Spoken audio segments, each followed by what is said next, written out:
जी नाज़रीन, अफ़सोसनाक ख़बर जेका अवां ताईं शेयर कयूं पिया। रतो देरो भरिसां नौजवान जो लाश हथ तेब लाड़े भरिसां रोड ते पियल लाश ॾिसी पुलिस खे इतलाह कयो। पुलिस पहुची लाश अस्पताल मुंतकिल कयो। इन हवाले सां असां सां लाइन ते मौजूद आहे एहसान बोज़दार। जी एहसान, कहिड़ा तफ़सील आहिनि, आगाह कजो।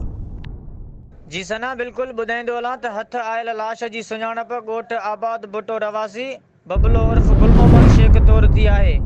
इतलाह मिलण ते संदसि वारसन भी अस्पताल पहुची विया। पुलिस मुताबिक़ त असांखे वन फाए ते इतलाह ॾिनो वियो। असां पहुतासीं त नौजवान रोड जे साइड ते पियल हुयो ऐं भरिसां संदसि मोटरसाइकिल भी पियल हुई। वधीक वाक़े बाबति जांच करे रहिया आहियूं।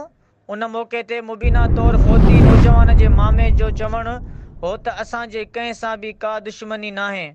मुंहिंजो भाणीजो ॻोठु अची रहियो हो त संदसि लाश मिलियो आहे। असां मुतालबो था कयूं त वाक़े बाबति जांच करे इंसाफ़ फ़राहम कयो वञे।